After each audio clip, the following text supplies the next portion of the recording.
Majority Leader. Mr. Speaker, next to interpret the sponsor, I move to recognize Representative Isidro Ungab of the 3rd District of Davao City. The Honorable Ungag is now recognized. Thank you, Mr. Speaker. I only have a few questions.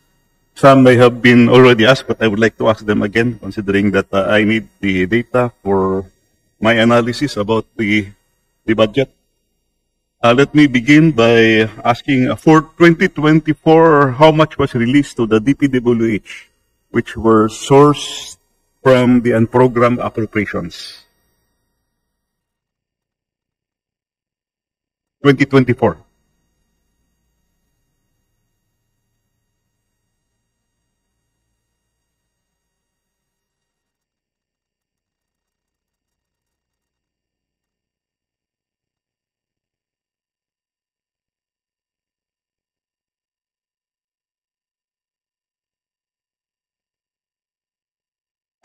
Mr. Speaker, distinguished colleague, for the year 2024, the unprogrammed appropriations releases pertaining to flood control would total 107.8 billion pesos po.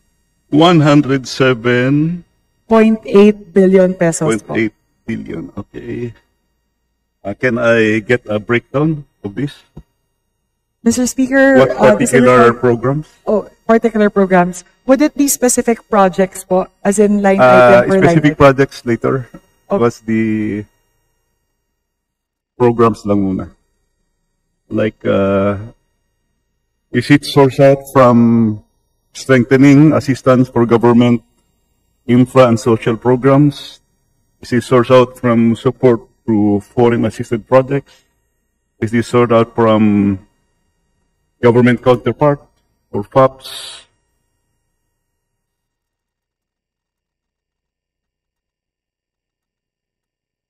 Mr. Speaker, distinguished colleague, I could give the disaggregation po across 2 categories. We could also provide a full list if our distinguished colleague would prefer that. But in terms of the breakdown po, under SAGIP, out of the 107.8 billion pesos, 85.7 billion pesos of that would be sourced from SAGIP, and the other 22.1 billion pesos would be sourced out po from FAPs.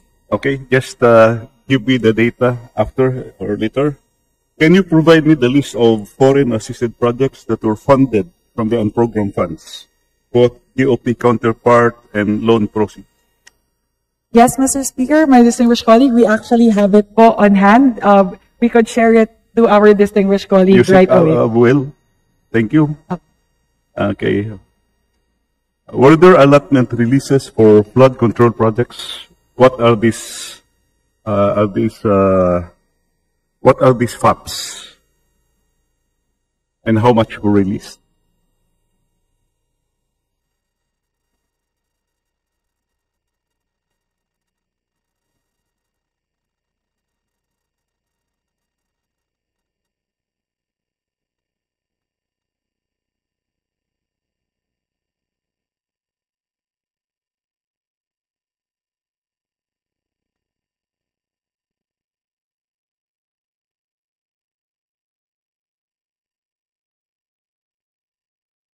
Mr. Speaker, my distinguished colleague, for the 22.1 billion pesos released from FAPs, I could share the breakdown, but there are...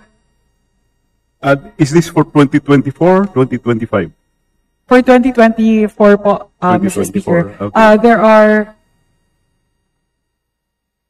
8 projects po, totaling 22.1 billion pesos. If our distinguished colleague would prefer, I could say them quickly po, or I could share the copy for as well. 2024, if I remember it right, I questioned this during the DPWH budget.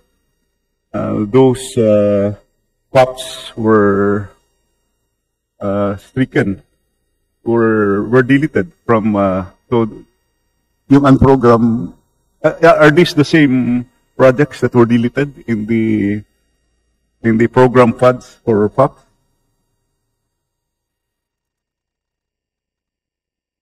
I would assume, kasi hindi yun ma-release kung wala yung item, di ba? When was this released? Mr. Speaker, my distinguished colleague, that is correct. the items that were deleted from the DPWH budget under FAPS are the same items that are Nilipat sa programmed program, under. tapos ito Essentially nirelease. po, opo. But Nilipat po. ang tanong ko next is, when was this release?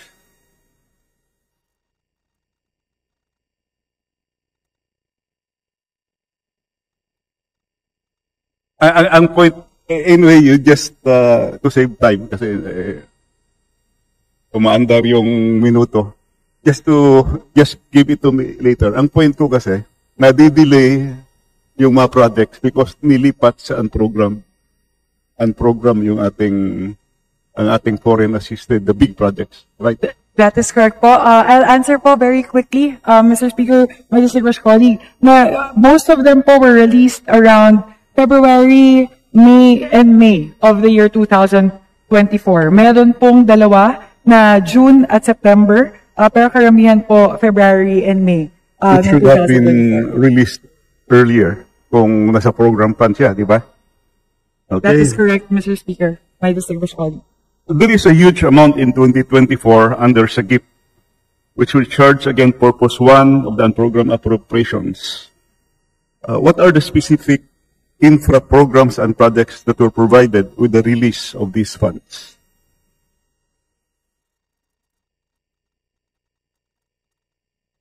Mr. Speaker, my distinguished colleague, the items under SAGIP totaling 85.7 billion pesos under unprogrammed appropriations for year 2024 are total 1, 2, 3, 4, 5, 6 projects po. What are these 6 projects again, please? The projects po,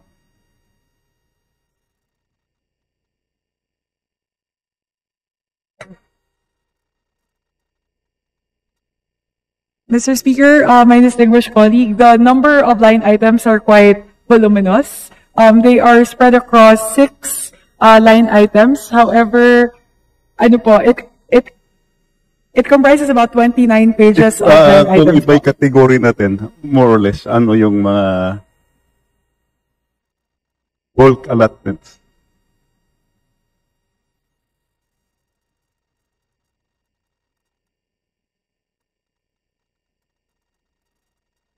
Mr. Speaker, my distinguished colleague, so the DBM will quickly work on the categorization po, para lang po ma-disaggregate po natin kung alin po doon yung flood control kung ano po yung iba-ibang kinds, kung seawall po ba, flood control, drainage.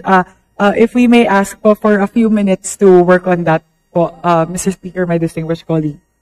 Sige, can I get both hard copy and USB later? Okay. How about the allotment releases for the unprogrammed appropriations for 2025?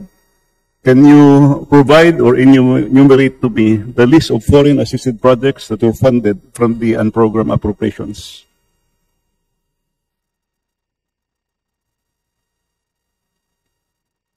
Next question, para masama nyo na sa paghanap. Are these flood control projects?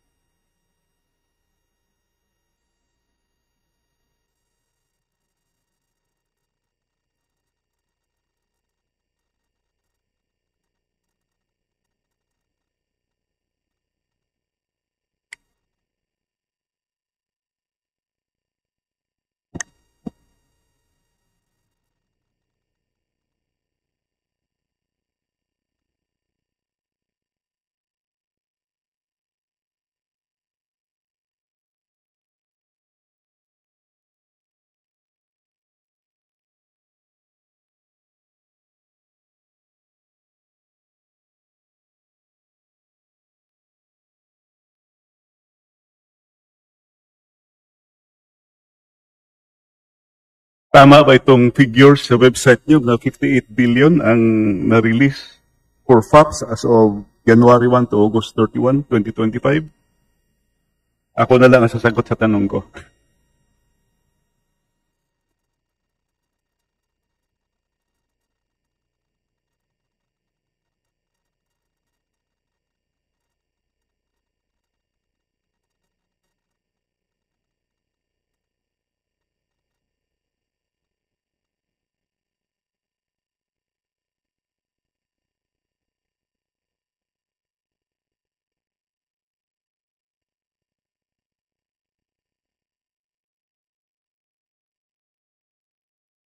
i-request ko na lang, i-submit lahat in a way.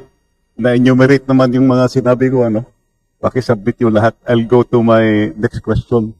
I need that for my analysis kasi continuing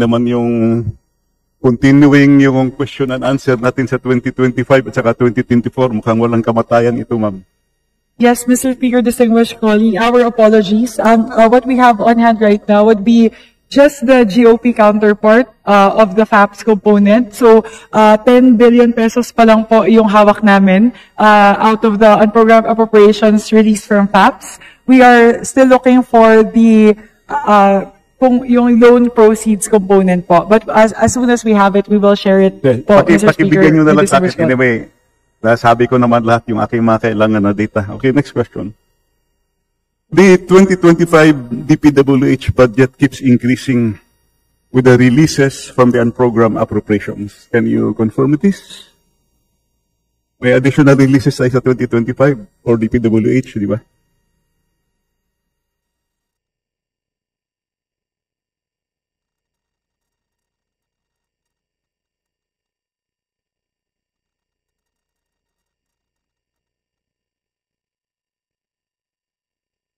Mr. Speaker, my distinguished colleague, for 2025 under unprogrammed appropriations, only the projects released to DPWH are only FAPS projects. Wala po under SAGIP, wala po kasing request under SAGIP.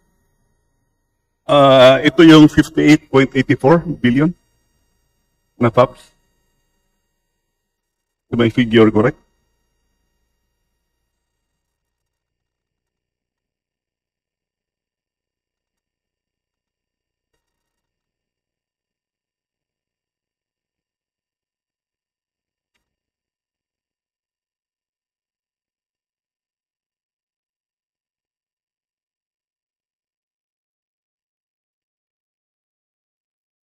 Mr. Speaker, distinguished colleague, yes, we can confirm that. Yun po yun, yung 58.84 billion pesos na nabanggit po kanina, lahat po yun ay foreign assistant. Yung figures ko galing sa website ninyo. As of August 31, the amount of 58.845 billion was released to DPWH, which was sourced from the 2025 unprogrammed funds. And you confirmed that it's FAPS. With this 58.845 billion, the 2025 program budget of the DPWH amounting to 1.088 trillion will further increase to 1.147 trillion. So, yung existing approved natin ng DPWH, dagdagan mo yung release, yun yung bagong total. Umabot natin 1.147 trillion. Can you confirm this? Yes, Mr. Speaker, my distinguished colleague, that Simple is addition. correct. Thank you, Madam. Apa. On the other hand, the amount of 9.84 billion was released to DepEd, which was also sourced out from the 2025 unprogrammed appropriations. 9.8 billion released to DepEd from unprogrammed appropriation. Is this correct? Yes, Mr. Speaker, we can confirm that amount, that 8 billion pesos mentioned, was released for ICT initiatives of the Department of Education. Thank you, Madam. With this 9.84 billion release to the 2025 budget of education sector,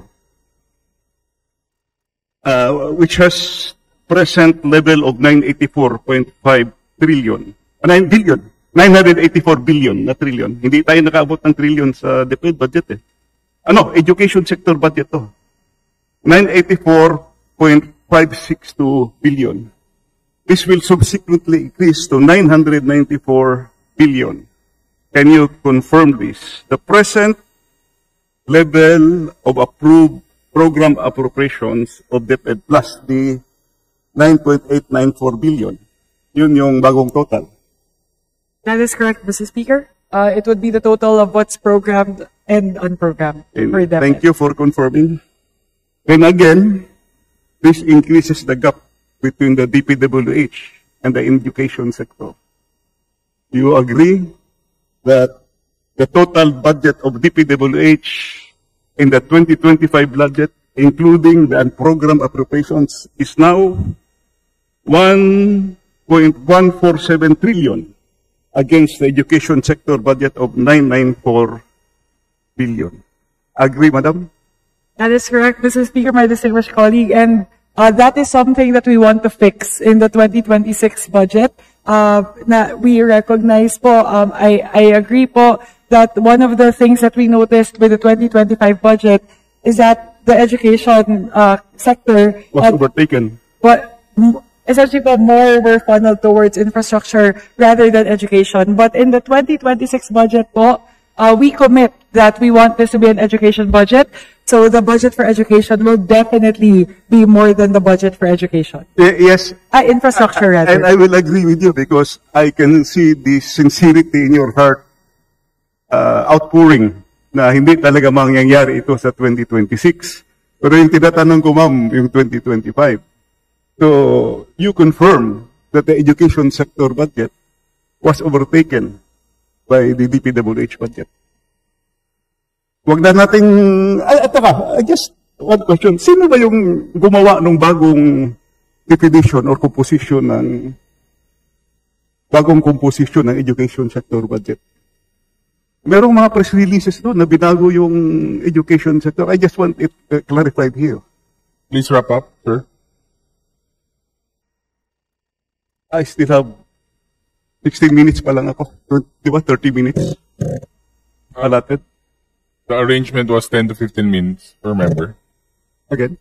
10 to 15 minutes per member. Remaining. Thank you, Speaker. Thank you. Mr. Speaker, my distinguished colleague, I would be very happy to answer more queries from our distinguished colleague. With regard to that po, that is at which point it happened po?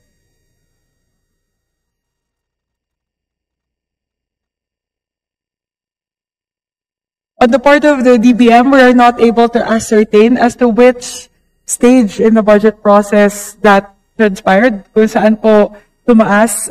But it seems to, again, just looking at it po. Are they disputing that the education sector budget was overtaken by DPWH? I want that on record because it's very clear. It's very clear from the figures that the budget of DPWH has overtaken, infra budget has overtaken the education sector. And please remember that there's a pending case in the Supreme Court on this. Hindi lang marami ang nag-file yata eh. Hindi lang isa o dalawa. Honorable Ungab, you still have 20 minutes. Independent pala. So, only the minority has registered 10 to 15 minutes each. So, you may finish your 15 minutes. Your 30 minutes in total. Thank you, sir.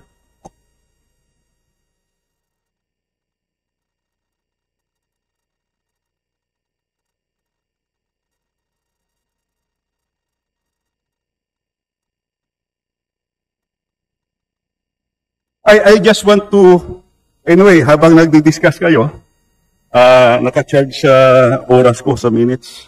It is clear in the President's budget message in 2025 na sinabi niya yung priority sector niya is education sector. Nakasulat doon, 977 billion budget. Tapos, 900 billion lang yung number 2, which is the DPWH. So, kung ano-ano yung dinagdag doon sa BICAM, at ano yung binawas, including all that was vetoed, yung 26 billion direct veto, mataas pa rin. Mataas pa rin ang DPWH budget. Also, hindi pa nasa BESF yung composition. Nasa BESF yung composition ng education sector budget. Hindi pwede baguhin yun. Sige, ma'am. Mr. Speaker, distinguished colleague, in terms of the total for the different sectors in the 2025 budget, the total for public works under DPWH amounts to 1.007 trillion. As opposed to education, yung total po for the education cluster, so that is comprised of DepEd, SUCs, SHED, TESDA, the NDCP, GHQ, PMA, LG, under DND, DILG, LGA, PPSC, PNPA, DOST, and other infrastructure projects attributed to the education sector. If we add all of that po, that would total to 1.055 trillion pesos. So if we look at it from a sectoral standpoint po, the education still is number one in terms of the budget for 2025 at 1.055 trillion as opposed to public works amounting to 1.007 trillion pesos. I'm sorry, ma'am. The composition of the education sector is found in the BSF, page 298. Hindi niyo pwede babaguhin yung composition ng education sector. And the increases and the decreases, taking into consideration the same education sector components in the BASF will make the education sector budget, including the releases for unprogrammed appropriation and the original program appropriations total after BICAM is only 994.45 billion. Total DPWH is 1.147 billion, including the releases in the program as of August 31. Dapat careful kayo nito kasi may ongoing case na ito sa Supreme Court eh. Nag-release pa rin kayo na nag-release sa program. Diba?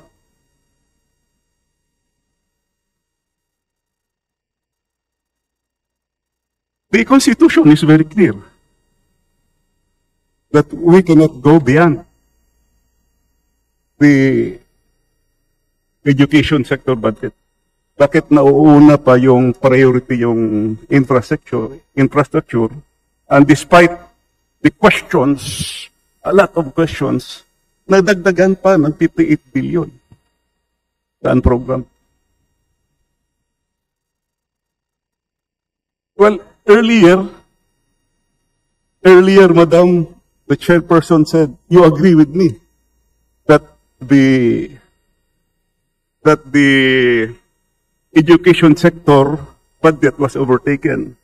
And after conferring, kung hindi ko tinanong na binago niyo yung composition, sino bang nagbago talaga ng composition ng, ibig sabihin, binago niyo yung BESF? Nandito sa page 298 yung BESF eh. At saka yung President message is clear.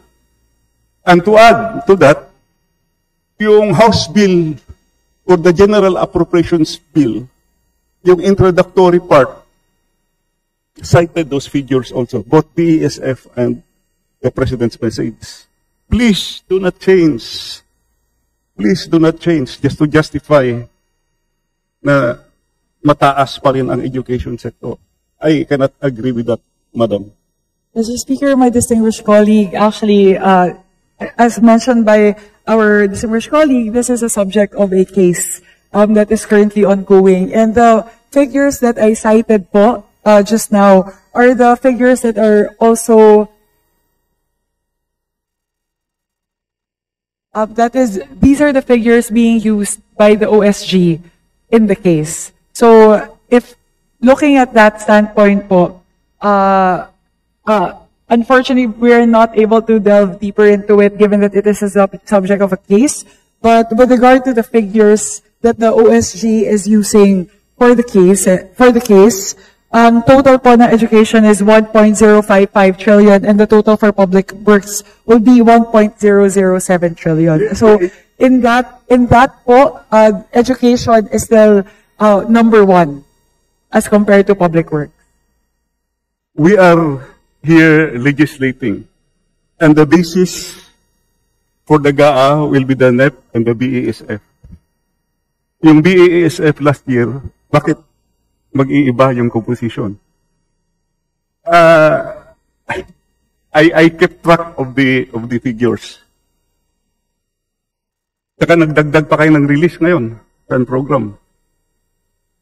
Di ba?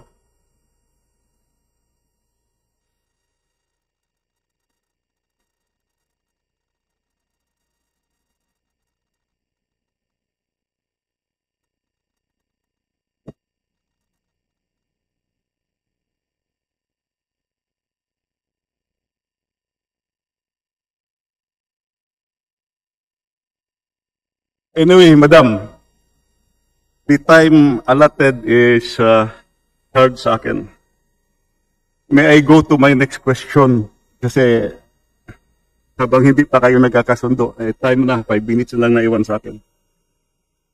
Can you, isubmit nyo na lang sa akin ito. Can you give me a breakdown of the amount released through for DA, DPWH, DSW, NEDA, and PRA, which were charged under the SAGIP, no? Strengthening Assistance for Government Infrastructure Program. And I would like to request that if you could give me the specific dates of the releases. This is very, very important. Then last but not least, this question. There was a newspaper item quoting the chairperson of the Appropriations Committee, the Honorable Chair, saying that the unprogrammed appropriations is the source of funds for the flood control projects. Can you give me the details of this? What are these projects and when were these projects released? Mr. Speaker, my distinguished colleague, that is, I definitely did not say that in an interview po. Perhaps that was something that was lifted from the first set of deliberations during the start of the plenary deliberations. So, ang nabanggit lang po doon is that certain flood control projects in the previous years were released from unprogrammed appropriations. Previous years? Previous years po. Previous year. 2024, 2023. I believe that was the amount quoted, around 141 billion pesos po. That would be attributed to 2023 and 2024. Well, wala na akong oras. Supposedly, marami pa akong tanong. Ang explanation ko lang dito, doon sa NEP at sa GAA, naka-identify kasi isa-isa kung nasa saan yung flood control project. Pagdating sa program, hindi naka-identify. Malalaman na lang natin sa pag-release. But with all the, I would say, exposés, with all the investigation, I think lalabas talaga lahat yan. Sa gobyerno, yung nakakalusot sila sometimes accountability and transparency. However, in the end, the law will catch them because may records talaga na lalabas yan. Either sa COA, the releases sa SARO, pagdating dito sa bidding, ang daming agencies matitrace at makikita talaga yan. Hindi pwedeng makalusot. So, to my colleagues, I hope and I pray that we will have a better budget for 2026. Sana hindi na maulit. Grabe talaga, ma'am. I mentioned ano ba akong kunti. Yung sources natin, yung ating parts ng budget, automatic appropriations at saka new appropriations natin, yung general appropriations. Mangled, yung automatic appropriations, 14 special laws. I think alam niyo yan. 14 special laws were mangled. Automatic appropriations, hindi yan ginagalaw dito sa Kongreso dapat Because there were already specific laws that approved them. I don't know kung saan kinuha yung budget na dinagdag doon kasi yung iba na-release nyo na. New general appropriations, program appropriations, alam nyo to. Out of 27 agencies, 26 agencies of the government were mangled. Only BBM was not touched. And program appropriations nag-increase. Pati foreign assisted projects, kinalaw pa, nakakahiya sa ating mga foreign creditors. So I hope and I pray that we will have a better and brighter budget in the coming 2026. Maraming salamat po, and that ends my interpellation. Thank you very much po, Mr. Speaker, my distinguished colleague. On the points that were raised, several that I would like to address very quickly. The first would be the request for the breakdown of the releases of the unprogrammed appropriations across the different agencies and the specific salary release dates. We commit to sharing the same. We have those on file as well as the detailed breakdown across the different categories. Yung nabanggit po with regard to the unprogrammed appropriations, siguro po ang akin pong masasabi ngayon bilang bagong chairperson po ng Committee on Appropriations, under my leadership po, I commit and the leadership of the House commits that whichever would need to be improved in the budget process and in the crafting of the 2026 budget, gagawin po natin yan. Una po, patungkol sa unprogrammed appropriations, and I'm grateful for my distinguished colleagues today for bringing up this point. Isa po sa talaga tinitignan natin ay sa unprogrammed appropriations po kasi isa talaga sa mga tinitignan ay yung SAGIP. Especially because there's an infrastructure component under SAGIP. So, isa po yan sa mga tinitignan namin ng DBM, na tanggalin na po natin yung infrastructure component mula po sa SAGIP. In that way, we're able to put more safeguards na hindi na po malililisan galing po sa unprogrammed appropriations papunta po sa mga infrastructure projects. Yung pangalawa po, patungkol doon sa education versus infrastructure allotment. Nabanggit ko na po ito kanina, but we commit I commit as the chairperson of the Committee on Appropriations that the 2026 budget will be an education budget. For the first time in history po, we were able to breach 4%, including po the amendments introduced by the Budget Amendments Review Subcommittee. Nasa 4.1% na po tayo ng GDP. The highest ever budget for education. Kaya proud po tayo dyan pagdating po sa 2026 budget. At panghuli po, patungkol po sa automatic appropriations, we also commit na for the 2026 budget, particularly on the part of the House, hindi po natin gagalawin yung automatic appropriations. Hindi na masiro ang PhilHealth. Hindi na masiro ang PhilHealth. Hindi na. Hindi po masizero ang PhilHealth. PhilHealth. Hindi na po. Makikita po natin yan in the current version of the GAB. Pinasok po natin additional 60 billion pesos in subsidies for the PhilHealth. So, ang total po ng PhilHealth ngayon ay 113 billion pesos po. So, lahat po yan, i-address po natin. Mr. Speaker, thank you so much. Maraming salamat po, Mr. Speaker. Thank you very much po to our distinguished colleague. Also, a former chairperson of the Committee on Appropriations that I highly respect and admire. Maraming salamat po to the Honorable Sid Ungab.